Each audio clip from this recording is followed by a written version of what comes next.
அப்பா மாறி போயிட்டாரு. மாரியப்பன் இன்னைக்கு சாப்பாடு இங்கேயே சாப்பிட்டுப்போம். என்ன வெங்கடேஷ் எப்படி ஓரளவுக்கு அவரே கடைக்குனா போக ஆரம்பிச்சிட்டாரு அவரு? எங்க உங்க வீடு எங்க இருக்கு? ஓஹோ, வீடு இல்லப்பா உங்களுக்கு.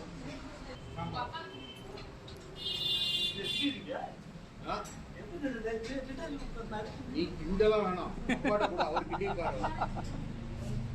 பையன் முதல்ல உங்க சாப்பாடு கொடுத்துருக்காரு.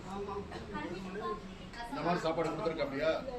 இனிமேட்டு எல்லாம் மாறிடும், சரி பண்ணிடலாம். இனிமேட்டா பண்ணிடலாம். அந்த வலையை எடுத்து வைங்க, டோப்ல பண்ணிட்டு சாப்பிட வயிறார இங்கேயே சாப்பிட்டு போங்க. இந்த சாப்பாடு போக எடுத்துட்டு போயிடுங்க. வெங்கடேஷ், அப்பாவுக்கு என்ன வேணும்னு சொல்லி கேட்டு கூட போய் என்ன வேலை